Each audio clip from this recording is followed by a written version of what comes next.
네트워크가 무엇인가에 대해서 설명을 해드릴게요. 이게 이제 네트워크 통신이 이루어지는 단계를 7개로 나누어서 표현한 모델입니다. 그래서 이제 외울 때 Please don't spa라고 저번에 밀러가 알려주신 건데 앞에 있는 P, D, N, T, S, P, A를 따서 이렇게 7개의 계층으로 나누어서 사용을 합니다. 근데 이걸 왜 쓰냐?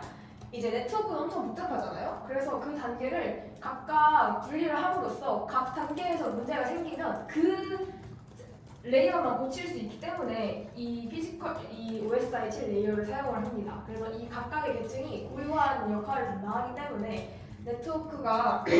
네트워크의 복잡성이 감소를 하게 됩니다. 근데 이거는 이제 제가 학부 시절 때 교수님이 보여주셨던 건데 굉장히 좋아요. 근데 이게 15년 전 영상이긴 하거든요. 근데 이게 화질이 좀 그렇긴 한데 진짜 제가 본 영상 중에 가장 그 패키지 그 데이터부터 그게 패키지로 변환이 되고 그게 네트워크에서 어떻게 이용하는지가 굉장히 잘 나와 있는 영상입니다. 그래서 한 번쯤 나중에 보시면 좋을 것 같아요. 그리고 이제 첫 번째로 피지컬 레이어입니다. 이제 물리 레이어인데요. 물리적 장치 간의 데이터 전송을 담당하는 레이어입니다. 그래서 지금 현재 존재하는 데이터를 0과 1로 이루어진 그 실제 010의 데이터로 변환을 해서 그거를 송수신하는 레이어입니다. 그래서 이제 이 피지컬 레이어에 해당하는 장비로는 리피터하고 네트워크 케이블이 있는데요. 이 중에 이제 네트워크 케이블은 실제로 그 장비를 연결하는 물리적인 연결 매체이고요. 리피터는 이제 신호를 증폭하거나 재생성해서 이제 범위를 넓혀주는 역할을 하는 애가 리피터이고, 허브 같은 경우에는 네트워크 내에서 여러 장치가 있으면 그 여러 장치들을 하나로 묶어주는 그런 역할을 합니다. 그래서 이 세 개의 장치가 피지컬 레이어에 해당을 합니다. 그래서 이제 그 다음 데이터 링크 레이어로 이동을 합니다. 이제 그 피지컬 레이어로 이제 0과 1이 송수신 되는데 그 해당 정보가 에러가 없이 전달되도록 도와주는 그런 역할을 합니다. 이 데이터 링크 레이어에서는 프레임이라는 단위로 데이터를 전송을 합니다. 그래서 이제 이 데이터 링크에서는 그 송수신된 정보가 에러가 있는 경우 그 오류를 검출하고 수정을 할 수 있는 기능도 제공을 하고요. 특히 데이터 링크 레이어에서는 맥 주소를 통해서 기기를 식별을 합니다. 그래서 이제 데이터 링크에서 사용되는 장비 같은 경우에는 스위치와 브릿지가 존재를 합니다. 이 스위치는 현재 네트워크 내에서 전체 맥 주소 테이블이 존재를 합니다. 뭐 어떤 기기는 어떤 맥 주소, 어떤 기기는 어디라는 그 테이블을 사용을 해서 이 프레임 단위로 데이터 전송을 한다 했잖아요. 그래서 이 프레임을 데스티네이션 장치로 전달을 합니다. 그래서 이제 이 스위치는 그 네트워크 내에 존재하는 모든 포트의 맥 주소를 관리를 하고 이제 그 포트별로 충돌 도메인이 생기지 않도록 관리를 하는 역할을 합니다. 근데 이제 브릿지는 스위치와 비슷은 한데 얘도 이제 마찬가지로 맥 주소를 기반으로 데이터를 전달을 합니다. 근데 이제 얘 같은 경우에는 그 네트워크 레이어 내에서 그 네트워크 세그먼트 간의 충돌을 관리하고 이제 포트 단에서 관리하지는 않고 네트워크 세그먼트 단에서 관리를 합니다. 그런데 이제 그래서 이 브릿지에서 여러 개의 포트를 가지면서 동작을 하는 경우에는 스위치와 좀 유사하게 구현을 할 수가 있습니다. 그래서 이런 것들을 이용해서 이제 데이터 링크 레이어에서는 이더넷과 PPP, 포인트 투 포인트라는 프로토콜을 사용을 하게 됩니다. 그리고 세 번째로 네트워크 레이어입니다.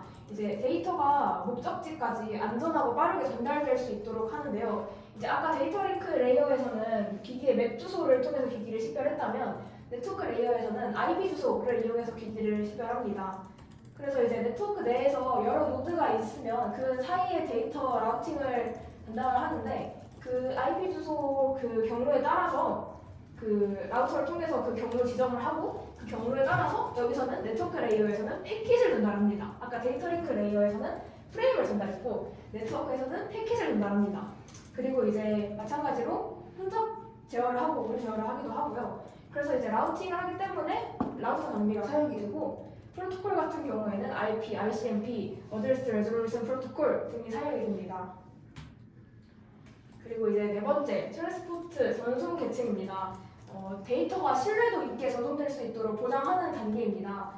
송수신 간의 연결을 관리하고 데이터 전송에 있어서 정확성을 보장을 합니다. 그래서 이 트랜스포트 레이어에서는 세그먼트라는 단위로 데이터를 전송을 합니다.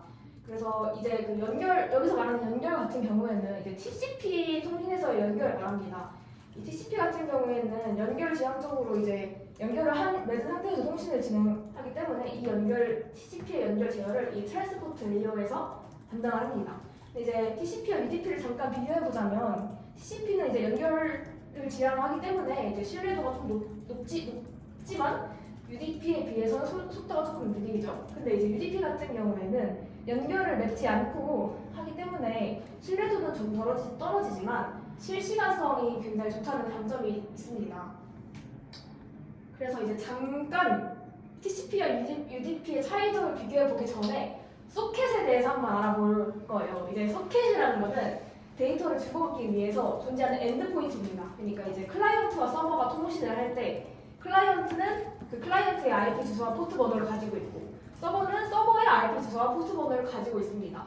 그래서 이제 그 엔드포인트를 소켓이라고 합니다. 근데 이제 그 클라이언트와 서버 간에 그 창구 역할을 하는 게 이제 그 소켓인데 이제 이 소켓이 TCP와 UDP 소켓으로 나뉩니다. 근데 이제 소켓 같은 경우에는 좀 특이하게 이 계층이 이렇게 4계층부터 7계층에서 이 사이에서 동작을 합니다. 근데 이제 5계층과 6계층은 거치지 않아요. 4계층과 7계층 사이에서만 이제 동작을 하는 것이 소켓입니다. 그래서 이제 포트랑 소켓의 차이가 뭐냐? 이제 포트 같은 경우에는 어떤 애플리케이션이 어떤 포트에서 실행 중이다 할 때 이제 애플리케이션을 식별하는 단위가 포트이고요. 소켓 같은 경우에는 이제 IP 주소와 포트 번호가 결합된 그 자체를 소켓이라고 하고, 그래서 이제 네트워크 데이터 송수신을 위한 창구, 그러니까 엔드포인트가 이제 소켓이 되겠습니다.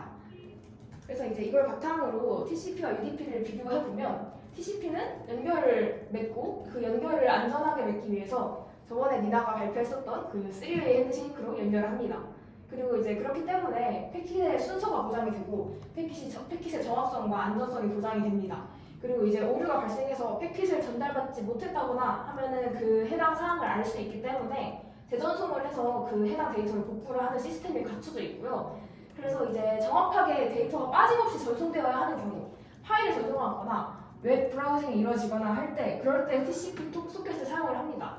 근데 이제 반대로 UDP 같은 경우에는 연결을 맺지 않고 계속 통신을 하는 그런 프로토콜입니다. 그래서 빠르게 전송을 할 수 있으나 하지만 순서가 바뀌거나 데이터가 손실될 경우 해당 데이터가 어떻게 되었는지 이제 그 수신하는 쪽에서는 알 수 있는 방법이 없습니다. 그래서 이제 빠르게 응답해야 되는 게임이나 실시간 스트리밍 같은 이런 작업에 주로 쓰입니다. 이런 작업들은 그 데이터가 살짝 소실되더라도 크게 문제가 없기 때문에 이러한 작업에 UDP를 사용을 합니다.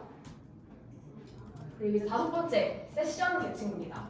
이제 데이터 통신을 위해서 논리적으로 연결하는 계층인데 이렇게 하면은 사실 이해가 안 가죠. 그래서 이제 TCP/IP라는 그 세션을 만들고 없애고 그런 책임을 가지고 있는 계층입니다.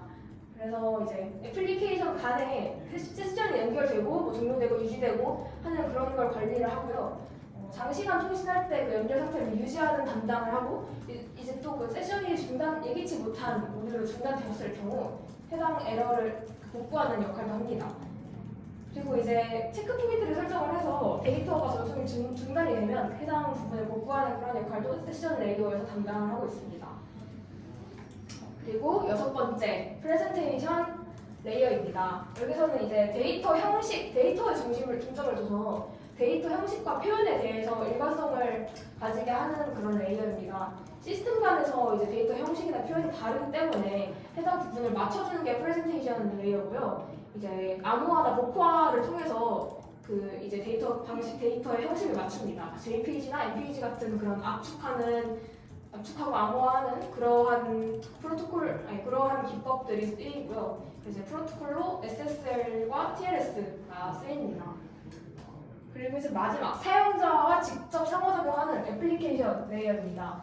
이제 응용 프로그램과 직접적으로 관계되어 있는 그런 레이어인데요. 그래서 이제 사용자 인터페이스나 데이터베이스 같은 그런 서비스를 애플리케이션 레이어에서 제공을 합니다. 그리고 이제 네트워크의 자원에 접근하는 것을 관리를 하는 역할을 하고요. 그래서 이제 더불어서 사용자 인증이나 권한 관리 또한 이 애플리케이션 레이어에서 진행을 하게 됩니다. 그래서 이제 여기는 우리가 웹 개발하면서 흔히 보는 HTTP, FTP, SMTP, DNS 같은 프로토콜이 애플리케이션 내에서 작동을 합니다. 그래서 다시 OSI 7 레이어로 돌아가서 이게 지금 저희가 1계층부터 7계층까지 한번 쭉 살펴봤어요. 이게 데이터가 어떠한 방식으로 어플리케이션까지 도달하는지를 살펴본 건데 이제 이 1계층에서 7계층까지 가는 건 그 데이터를 맨 처음에 수신했을 때 그 수신한 데이터를 지금 사용자 어플리케이션에 어떻게 보여줄 것이냐에 대한 그 순서입니다. 근데 이제 반대로 데이터를 내가 보낸다라고 하면 어플리케이션端에서 점점 순차적으로 내려가면서 데이터를 송신할 것입니다. 그래서 이제 그 과정을 캡슐화라고 하는데 송신을 할 때는 그 맨 처음에 데이터가 있으면 그 데이터를 프레젠테이션 레이어에 가서 그 프레젠테이션의 헤더를 가지고 또 다음에 가서 또 그 헤더를 가지고 다음에 가서 이제 점점점 헤더로 쌓이는 그런 과정을 거쳐서 피지컬 레이어까지 가고 수신을 할 때는 이렇게 헤더로 쌓여진 데이터들을 다시 헤더를 빼고 하면서 어플리케이션 단에 보여주는 그런 작업이 이루어지게 됩니다. 그래서 이제 송신하는 경우에는 이렇게 캡슐화가 이루어지는데 아까 이제 트랜스포트 레이어에서는 세그먼트 단위, 네트워크 레이어에서는 패킷 단위, 데이터 링크 레이어에서는 프레임 단위로 이제 데이터 전송이 이루어진다고 했는데 그 각 계층 헤더와 함께 이제 다음 계층으로 전달되는 이러한 과정을 캡슐화라고 합니다. 그리고 이제 수신 측에서는 각 계층의 헤더를 제거하면서 데이터를 처리하게 되는데 이 과정을 이제 역캡슐화라고 합니다. 네, 그래서 이제 각 계층별로 프로토콜이 존재하고 해당 프로토콜이 독립적으로 관리가 되기 때문에 어떤 계층에 문제가 생기면 다른 계층에는 영향을 미치지 않아요. 그래서 이제 그 계층만 수정을 하고 고치면 되기 때문에 유지보수성도 굉장히 좋다는 것을 알 수 있습니다. 이상으로 발표 마치겠습니다.